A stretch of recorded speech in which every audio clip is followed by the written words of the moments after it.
नमो अरिहन्ताणं नमो सिद्धाणं नमो आयरीयाणं नमो वज्झायाणं नमो लोये सवसाहूणम्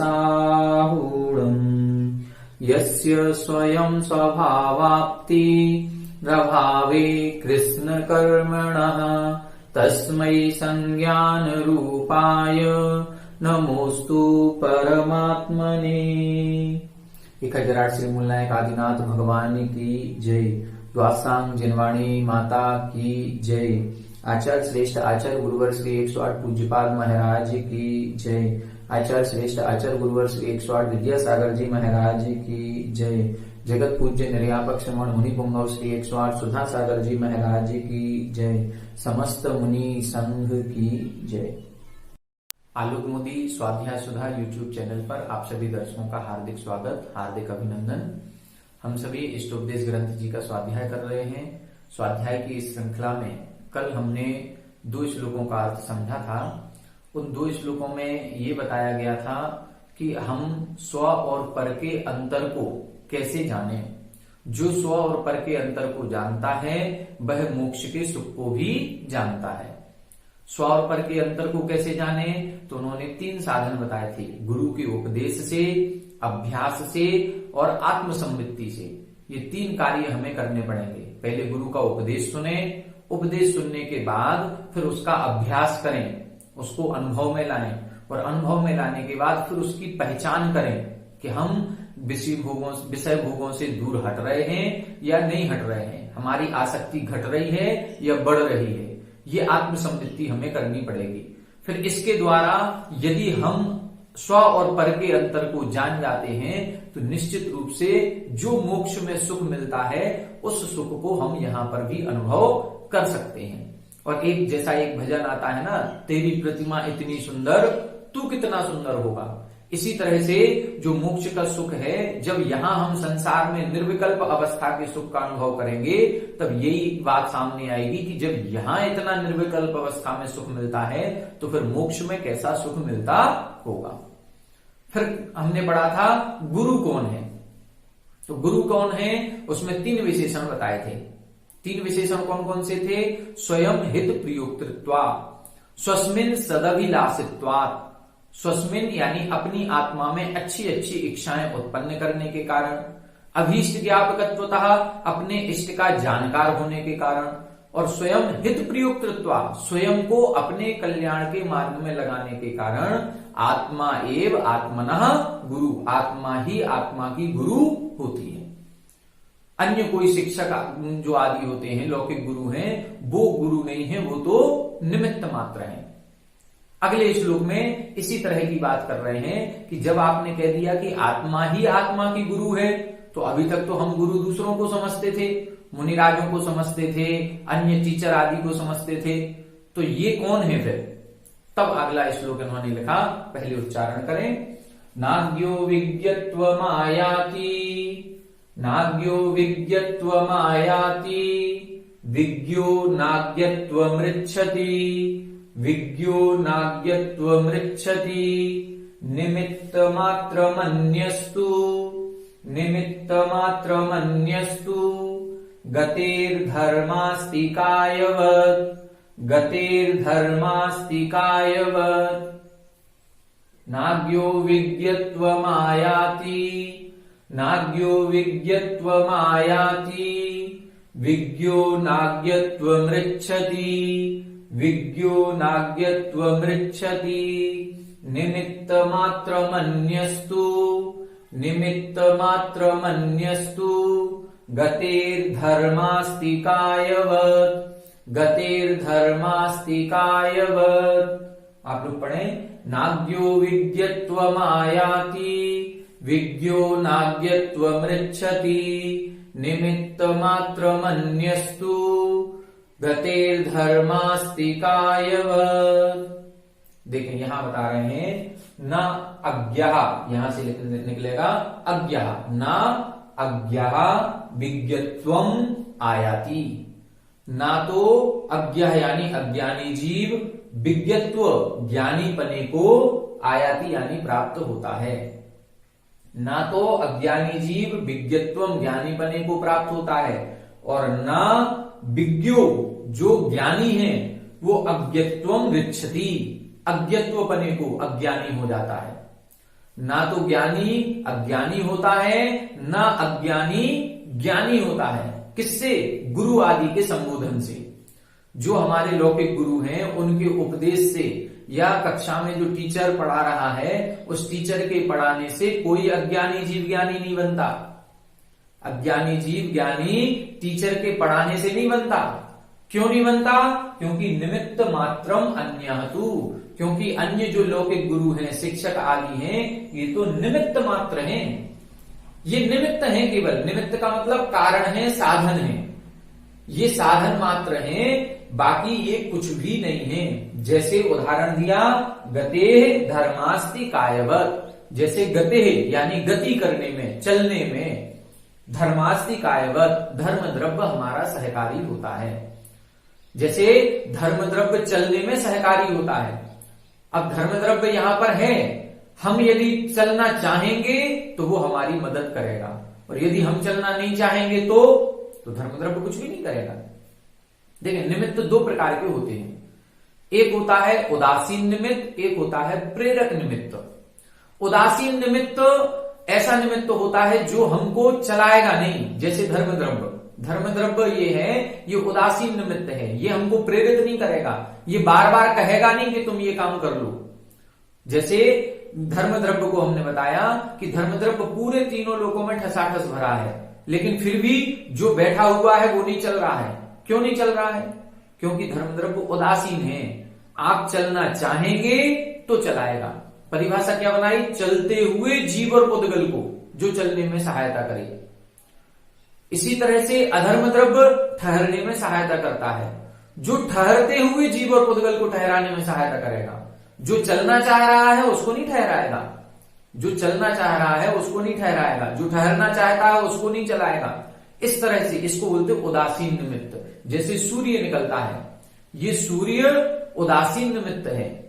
किस काम में? हमारे अनेक कार्य करने में। ये सूर्य रोज सुबह 5 बजे निकलेगा, 5 साढ़े 5 बजे। लेकिन यदि हम उठना चाहेंगे, सूर्य के प्रकाश में जो काम होते हैं वो करना चाहेंगे, तो सूर्य मना नहीं करेगा। वो कहेगा हमारी उपस्थिति में आप सारे काम कीजिए। लेकिन कोई 10 बजे तक सोना चाहे तो सो जाओ। सूर्य नहीं कहेगा कि हम निकले हैं और तुम सो रहे हो, क्यों सो रहे हो, हम क्यों निकले हैं, हम तुम्हारे लिए निकले हैं, ऐसा नहीं कहेगा। सूर्य कभी जगाने नहीं आएगा, लेकिन सूर्य के आने पर ही लोग जागते हैं। जिनको जागना है वो जागते हैं, जिनको सोना है वो 10 बजे तक भी सो रहे हैं, जिनको सोना है वो दोपहर में 12-1 बजे फिर सो जाते हैं 4 बजे तक। तो दिन के उजाले में सोना, इसीलिए ये ज्ञानावरण कर्म का बंध कहा गया। इसमें दोपहर में सोना ज्ञानावरण कर्म के आश्रव का कारण है। वो क्यों कहा? क्योंकि दिन का जो सूर्य का प्रकाश हमें मिला है ये अध्ययन करने के लिए मिला है। ये जो चक्षु इंद्री मिली है ये कुछ देखने के लिए मिली है।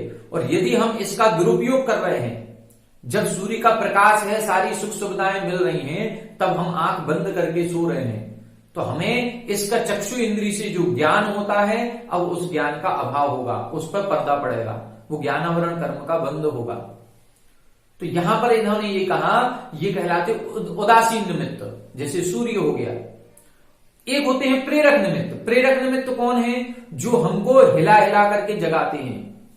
उठो, अभी तक सो रहे हो, अभी तक क्यों नहीं उठे, स्कूल नहीं जाना क्या, ऑफिस नहीं जाना क्या, मंदिर नहीं जाना क्या, अब दिन में फिर क्यों सो रहे हो, ये काम नहीं करना क्या। बार बार जो प्रेरणा देते हैं, प्रेरणा देकर के हमको हिलाते हैं, जगाते हैं, उनको बोलते हैं प्रेरक निमित्त। एक उदासीन निमित्त, एक प्रेरक निमित्त। जैसे महाराज श्री का प्रवचन हो रहा है, ये प्रवचन में जो हमको 12 वर्षीय पाठ्यक्रम से जुड़ने की बात कही गई, ये क्या है? ये प्रेरक निमित्त है। महाराज श्री ने प्रेरणा दी है। और ये जो अपनी क्लास चल रही है, ये YouTube के माध्यम से ऑनलाइन चल रही है, ये कोई प्रेरक निमित्त नहीं है, ये उदासीन निमित्त है। YouTube पर बहुत सारी जानकारियां पड़ी हुई हैं, कई सारे विद्वानों की वीडियो डली हुई हैं, कई सारे महाराज श्री की वीडियो प्रवचन की डली हुई हैं, लेकिन वो नहीं कह रहे हैं कि हमारी वीडियो खोल करके देखो। आपको देखना है तो आप देखिए, नहीं देखना है तो ठीक है, ज्ञान पड़ा हुआ है, आप उसको लेना चाहें तो ले। ये उदासीन निमित्त। स्कूल में टीचर जो होता है, 50 विद्यार्थी हैं, आज 40 ही उपस्थित हैं, 10 नहीं आए, तो क्या 10 के घर जाकर के पढ़ाएगा? वो नहीं पढ़ाएगा, वो 40 को पढ़ाएगा। और 40 को पढ़ाने के बाद केवल प्रेरणा देगा, इधर से हमने पढ़ा दिया, उसको प्रेरणा देगा, पढ़ो, इनको पढ़ना है, पढ़ने से ज्ञान होगा, सब कुछ समझा देगा। लेकिन उसकी तैयारी अब किसको करनी पड़ेगी? अब उस छात्र को स्वयं करनी पड़ेगी, उसमें रुचि उसको स्वयं दिखानी पड़ेगी। अरे कक्षा में बैठे बैठे जो 40 बच्चे हैं ना, उनमें से 4-5 बात करते रहते हैं, 4-5 सो भी जाते हैं, कोई कुछ कर रहा है, कोई कुछ कर रहा है। तो ये क्या होता है? ये सब उदासीन निमित्त की तरह काम करते हैं। इनके पढ़ाने से कोई ज्ञानी नहीं हुआ। अब हमको लगता है आपने पढ़ाया तब हमें ज्ञान हुआ, नहीं, हमने पढ़ाया इसलिए आपको ज्ञान नहीं हुआ। किसी शिक्षक ने पढ़ाया है इसलिए विद्यार्थियों को ज्ञान नहीं हुआ, विद्यार्थी ने पढ़ा है इसलिए उसको ज्ञान हुआ। अंतर बहुत है। शिक्षक तो 40 विद्यार्थियों को एक साथ पढ़ा रहा है, लेकिन 40 को पढ़ाने के साथ साथ क्या 40 को एक समान ज्ञान होता है? नहीं होता। क्यों नहीं हुआ? यदि शिक्षक ज्ञान देने वाला है तो 40 को बराबर दे देता। फिर परीक्षा में किसी के नंबर कम, किसी के ज्यादा क्यों आते हैं? फिर कक्षा में ही किसी को जल्दी याद हो जाता है, किसी को देर से याद होता है, कोई जल्दी सुना देता है, कोई नहीं सुनाता है। ये क्यों होता है? सबका किसी का ज्ञान पूरा, किसी का अधूरा। ये इसलिए होता है क्योंकि जो पढ़ना चाह रहा है वो पढ़ रहा है, और जो पढ़ रहा है उसको समझ में आ रहा है, वो परीक्षा में लिख करके भी आएगा। लेकिन टीचर के पढ़ाते हुए भी कई विद्यार्थी नहीं पढ़ते हैं। तो वास्तविकता में गुरु कौन है? इसीलिए पहले ही लिख दिया कि आत्मा एव आत्मनः गुरु। जब क्लास लग रही हो, शिक्षक पढ़ा रहे हो, तो हमें अपनी रुचि से पढ़ना पड़ेगा। और हम यदि अपनी रुचि से पढ़ रहे हैं तो हमारी आत्मा ही आत्मा की गुरु है। फिर अन्य कैसे हैं? अन्य तो निमित्त मात्र हैं। एक टीचर की ड्यूटी लगा दी जाती है कि स्कूल में जाकर के आपको रोज पढ़ाना है, तो अब वो कैसे हो गए? वो उदासीन निमित्त तरह से हो गए। वो आएंगे, अपना पढ़ाएंगे। अब आपको पढ़ना है तो आप पढ़िए, नहीं पढ़ना है तो मत पढ़िए। फिर ये स्थिति बन जाती है। तो न अज्ञः विज्ञत्वम् आयाति।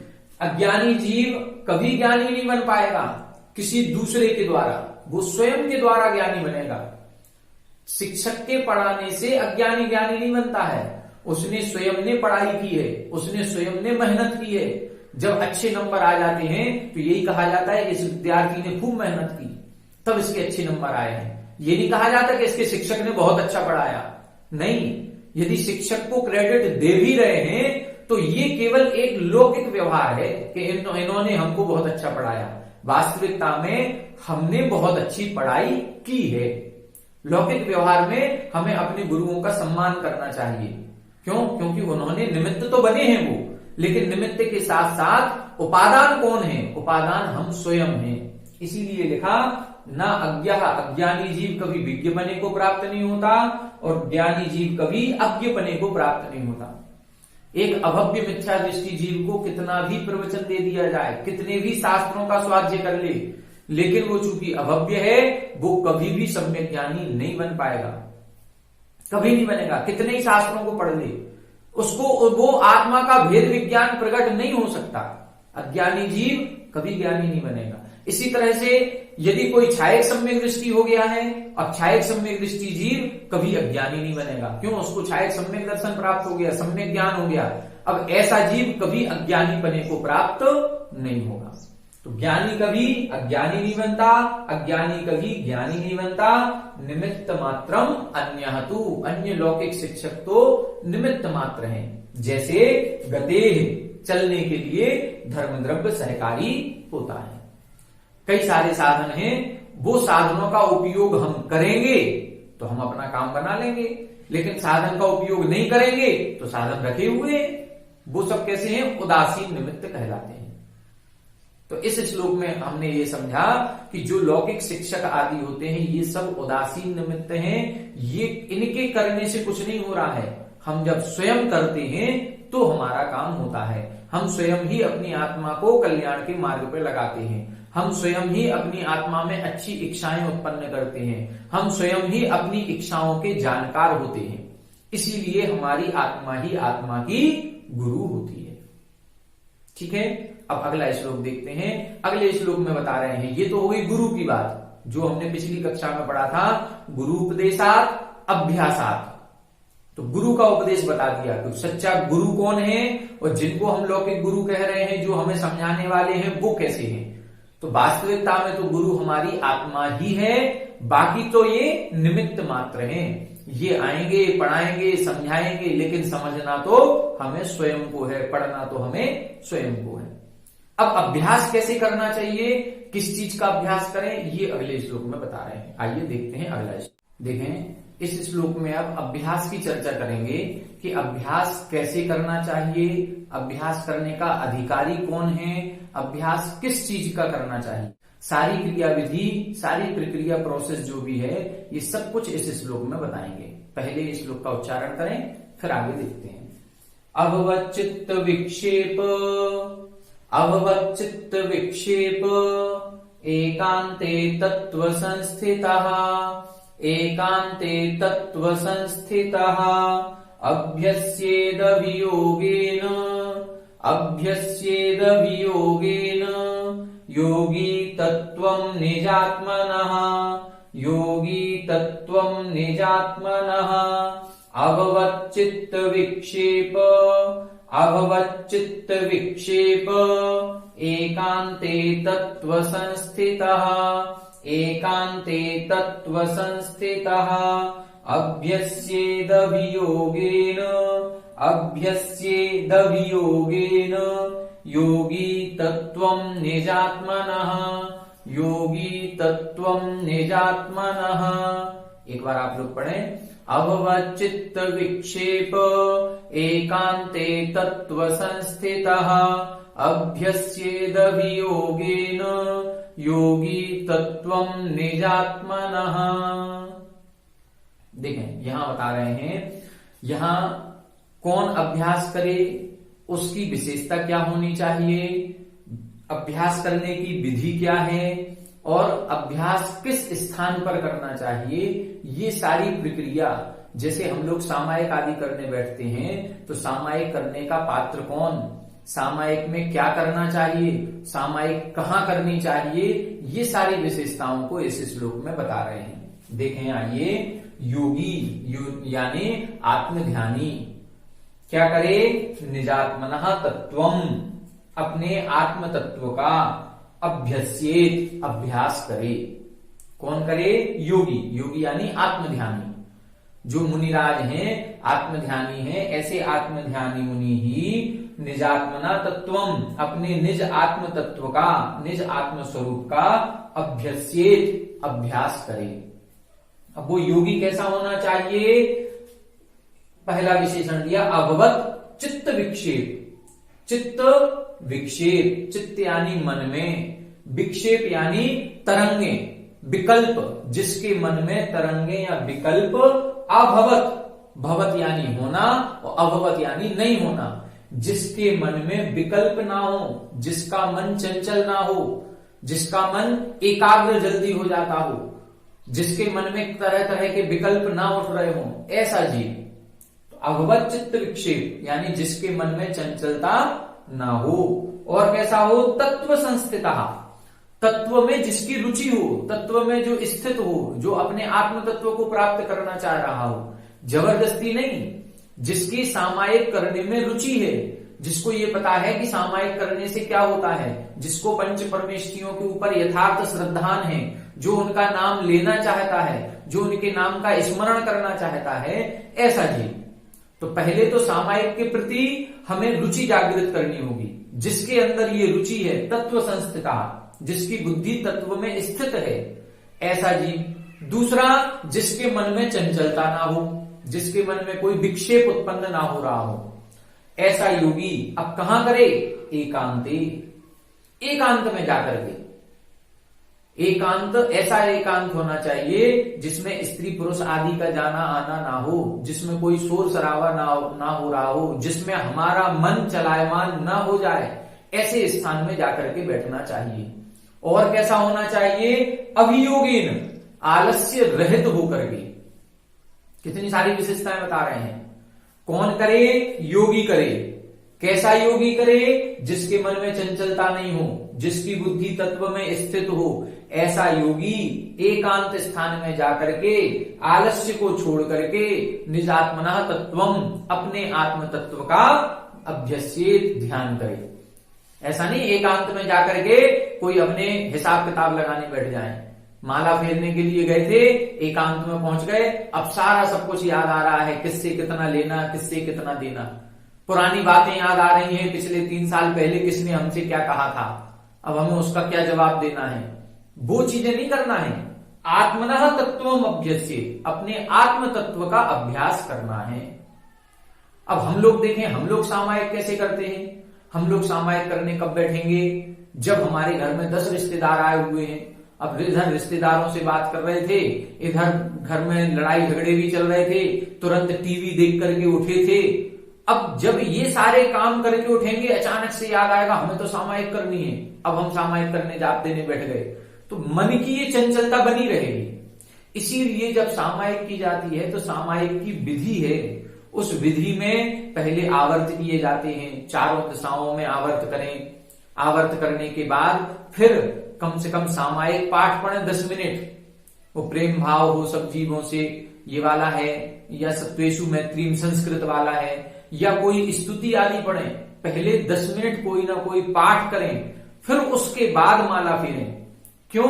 क्योंकि जो हमारे विकल्प अभी उठ रहे थे, हो सकता है हम मेहमान आदि बैठे थे, उनसे बातचीत करके आ रहे हों, हो सकता है घर के कामकाज निपटा करके बैठ रहे हों, हो सकता है किसी से लड़ाई झगड़ा होने के बाद फिर हम बैठ रहे हों, हो सकता है टीवी आदि देखने के बाद हम सामायिक करने बैठ रहे हों। तो वही विचार जो हम अभी कर रहे थे, वही विचार सामायिक में 5 मिनट और 10 मिनट तक आते रहते हैं, और हम 10 मिनट की ही सामायिक करते हैं। तो पूरी सामायिक में जितनी देर हम बैठे हैं, मन में तरह तरह के विकल्प चलते हैं। इसलिए पहले 10 मिनट अन्य पाठ आदि किया जाता है। पाठ करने से हमारा मन धीरे धीरे धीरे धीरे शांत हो जाता है। चारों दिशाओं के आवर्त करेंगे तो एक मन में विशुद्धि आती है। वो विशुद्धि आने के बाद, मन की तरंगें शांत हो जाने के बाद फिर हमें आत्म ध्यान करना चाहिए। कहां करें? एकांत में। अब हम लोग कहां बैठते हैं? मंदिर में ही, जहां पूजन चल रही है वहीं सामायिक करने बैठ गए। कुछ महिलाएं ऐसी होती हैं जो प्रवचन चल रहे हैं, प्रवचन में ही बैठ करके जाप देने लगते हैं। अब उधर प्रवचन सुन रहे हो कि जाप दे रहे हो, क्या कर रहे हो, कुछ नहीं कह सकते। मंदिर में बैठे तो एकांत कमरे में बैठे जाकर के, जहां पर किसी प्रकार का शोरगुल ना हो। समय भी ऐसा होना चाहिए, सुबह बिल्कुल ब्रह्म मुहूर्त में करें, 5, 5:30 बजे, 4 बजे, जितने बजे उठे, जब सब लोग सो रहे हो, किसी की आवाज ना आ रही हो, उस समय सामायिक करेंगे, ज्यादा मन लगेगा। हम भीड़ भाड़ में जाकर के सामायिक करेंगे तो हमें इधर की आवाज सुनाई देगी, उधर की आवाज सुनाई देगी। वैसे ही मन हम लोगों का चंचल रहता है, वैसे ही हम तरह तरह के काम निपटा करके बैठे हैं सामायिक करने, और फिर यदि एकांत में ना बैठ करके भीड़ भाड़ में बैठ जाए तो बिल्कुल भी मन नहीं लगेगा। इसलिए पहले के मुनिराजों को देखो, जंगल में जाते थे, स्मशान में जाते थे, एकांत स्थान में, निर्जन स्थान में, जहां पर कोई आम आदमी का आना जाना नहीं होता, जहां पशु पक्षी भी आकर के डिस्टर्ब ना करें, ऐसे स्थान पर जाकर के बैठना चाहिए। और कैसा? आलस्य को छोड़ करके।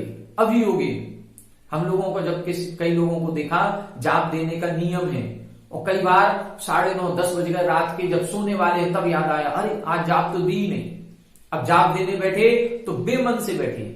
कई बार क्या होता है, शाम को 7 बजे तभी मेहमान आए हुए हैं, तभी हमारे टीवी पर कोई अच्छा कार्यक्रम आने वाला है, और तभी हमारी सामायिक का समय हो रहा है। तो ऐसा लगता है अरे ये सामायिक और अभी करनी थी। तो सामायिक के समय को आलस्य त्याग कर, आलस्य का मतलब क्या है? उत्साह पूर्वक उसमें हम बहुमान करें, उसकी अभिनय करते हुए नहीं कि अब सामायिक करनी है पौन घंटे की, नहीं, उसका बहुमान। हमारे सामायिक का समय हो गया, सामायिक के लिए हम सब कुछ छोड़ देंगे। टीवी के प्रोग्राम हो तो वो भी छोड़ेंगे, मेहमान होंगे तो वो भी छोड़ेंगे, जो कुछ भी चल रहा है सब छोड़ करके शांति से हमको सामायिक करनी चाहिए। तो सामायिक कैसे करना है, सारी स्थितियां इधर बता दी। कौन करे? तत्व संस्थिता, जिसकी रुचि है। अब जिसकी रुचि नहीं है, कई बार हम अपने बच्चों को बिठा लेते हैं, चलो हम भी जाप दे रहे हैं तुम भी जाप दो। अब उसकी रुचि तो है नहीं, इसीलिए उसका मन भी बिल्कुल नहीं लगता। वो तो ये देखता है कब इनकी सामायिक हो जाए, कब इनकी जाप खत्म हो तो हम भी उठ करके जाएं। और कई बार तो वो आप उठ ही नहीं पाएंगे, वो पहले ही उठ के भाग जाएगा। तो तत्व संस्था, जिसकी बुद्धि रुचि तत्व में स्थित हो। किसी मिथ्या दृष्टि जीव को बैठा लोगे, उसका मन ही नहीं लगेगा, वो कहेगा क्या होता है इसमें, क्या करेगा, वो कुछ और ही सोचता रहेगा। एक दुआ है, माला तो कर में फिरे जीव फिरे मुह माही, मनवा फिरे बाजार में यही विधि सुमरन नाही। क्या हो रहा है, माला तो कर में फिरे, माला घूम रही है, जीव भी अंदर मुंह में घूम रही है, मंत्र का स्मरण हो रहा है, लेकिन मनवा फिरे बाजार में, मनवा हमारा बाजार में घूम रहा है। तो ऐसे सुमिरन नहीं होता है, ऐसी सामायिक नहीं होती है। सामायिक करते समय हमारी तत्व में स्थित होनी चाहिए बुद्धि, हमारी रुचि होनी चाहिए, हमारे चित्त में किसी प्रकार की चंचलता नहीं होनी चाहिए, और हम ऐसे स्थान पर बैठे जहां कोई हमें डिस्टर्ब भी ना करे, एकांत स्थान में जाकर के। और कैसे, उत्साह पूर्वक, हमारे मन का अंदर का उत्साह होगा तो हमारा ध्यान मन ज्यादा लगेगा। और यदि उत्साह नहीं होगा, आलस्य आएगा, तो कभी पैर में झुंझुनी आएगी, कभी शरीर, अब सब कुछ होगा उस समय। जब हमारा उत्साह नहीं आएगा तो हमारे शरीर में कोई ना कोई परेशानी होने लगेगी। एक मच्छर भी बैठेगा तो उसको भी हमें एहसास होने लगेगा, लेकिन जब उत्साह रहता है तो हम सारे उपसर्ग परिश्रमों को सहन करने की हिम्मत आ जाती है, वो ताकत हमारे अंदर आ जाएगी, वो शक्ति आ जाएगी। बस उत्साह होना चाहिए, उत्साह होगा तो सब कुछ होगा। बहुमान होना चाहिए अपनी सामायिक के प्रति, ठीक है। तो योगी यानी आत्मध्यानी कैसे, जिसके मन में चित्त में विक्षेप उत्पन्न ना हो, जिसकी बुद्धि तत्व में स्थित हो, आलस्य रहित होकर के एकांत स्थान में जाकर के अपने आत्म स्वरूप का अभ्यस्येत यानी अभ्यास करे। अभ्यास किसका करना है, आत्म स्वरूप का। अभ्यास करने के लिए जहां सामायिक का वर्णन किया आचार्य समंत्रभद्र स्वामी महाराज रत्नकर्ण अक्षरापकाचार में लिखा, असरण मसुभ मनित्यम दुख मनात्मान मावसामी भवम मोक्षस्तद विपरीतात मेति ध्यायन्तु सामयिके। उन्होंने लिखा सामायिक में क्या ध्यान करें, तो सामायिक में संसार का और मोक्ष का, इनका ध्यान करें। संसार कैसा है इसका ध्यान करें, संसार अशुभ है, संसार अशरण है, संसार में कोई भी शरण नहीं है, संसार में एक भी पदार्थ नित्य नहीं है, कर्मों का आश्रव बंध निरंतर इस प्राणी को संसार में घुमा रहा है, ये संसार पूरे दुखों से भरा हुआ है, ये चिंतन करें संसार का। और मोक्षा तद विपरीता, मोक्ष इस संसार से विपरीत है, तो मोक्ष के गुणों का चिंतन करें, ये होना चाहिए सामायिक में। हम सभी लोग जब सामायिक करने बैठते हैं तो हम लोग अक्सर केवल मंत्र जाप करते हैं। मंत्र जाप तो प्रारंभिक अवस्था में किया जाता है, जब प्रारंभिक अवस्था है तो मंत्र जाप करें। जाप देते देते कई वर्ष हो गए हैं, अब हम आत्मचिंतन करना प्रारंभ करें, हम संसार का चिंतन करना प्रारंभ करें। संसार का चिंतन होगा तो हम निश्चित रूप से अपने आत्म तत्व की ओर बढ़ेंगे। तो आज की इस कक्षा में हमने 2 श्लोकों को समझा। 2 श्लोकों में एक तो लौकिक गुरु की बात कही गई कि लौकिक गुरु कौन होते हैं, यदि आत्मा ही आत्मा की गुरु है तो फिर ये पढ़ाने वाले शिक्षक ये कौन है। तो उन्होंने स्पष्ट कहा ये निमित्त मात्र हैं, ये उदासीन निमित्त हैं, ये जबरन आपको पढ़ाएंगे नहीं, ये पढ़ने की प्रेरणा मात्र दे सकते हैं। पढ़ना हमको स्वयं पड़ेगा, ज्ञान हमें स्वयं प्राप्त करना पड़ेगा, इसलिए आत्मा ही आत्मा की गुरु है। कोई भी अज्ञानी ज्ञानी नहीं बन सकता, कोई भी ज्ञानी अज्ञानी नहीं बन सकता। फिर अभ्यास कैसे करें, किसका करें, तब लिखा कोई भी योगी आत्मध्यानी पुरुष, कोई भी मुनिराज या कोई भी श्रावक अभवत चित्त विक्षेप, जिसके मन में चंचलता उत्पन्न ना हो, जिस समय अनेक विकल्प उठ रहे हो उस समय सामायिक करने ना बैठे। जब विकल्पों में शांति हो जाए, मन शांत हो जाए, उसके बाद सामायिक करनी चाहिए। तत्व संस्थिता, पहले अपनी बुद्धि को तत्व में स्थित करें। तत्व में स्थित होगी, रुचि होगी आत्म तत्व की उपलब्धि करने की, इस संसार से छूटने की, तो फिर हमारा मन ज्यादा लगेगा और फिर एकांत में जाकर के बैठे, आलस्य रहित होकर के बैठे, फिर अपने आत्मा के तत्व का ध्यान करें। तो इस प्रकार से आज की कक्षा में हमने 2 श्लोक समझे। अब आगे की कक्षा में बताएंगे आत्म समृद्धि क्या है, हम कैसे पहचाने कि हम आत्मा की ओर बढ़ रहे हैं कि नहीं बढ़ रहे हैं। इसका थर्मामीटर, सबसे बढ़िया श्लोक, आगे के 2 श्लोक हैं जो कि हमको ये निर्णय कराएंगे। आज तक कोई शास्त्र में इस तरह का निर्णय नहीं आया। हम कैसे पहचाने कि हम आत्म तत्व की ओर बढ़ रहे हैं कि नहीं बढ़ रहे हैं। हमने दीक्षा ले ली, हमने सब कुछ कर लिया, महाव्रत अंगीकार कर लिए, केवल बाह्य आचरण से हम ये पता कर लें कि हम आत्म तत्व की ओर बढ़ रहे हैं? नहीं। अंतरंग का थर्मामीटर क्या होना चाहिए, ये अगले 2 श्लोकों में बताएंगे। वो हम कल की कक्षा में देखेंगे। आप सभी हमारे साथ बने रहें। सभी को जय जिनेन्द्र।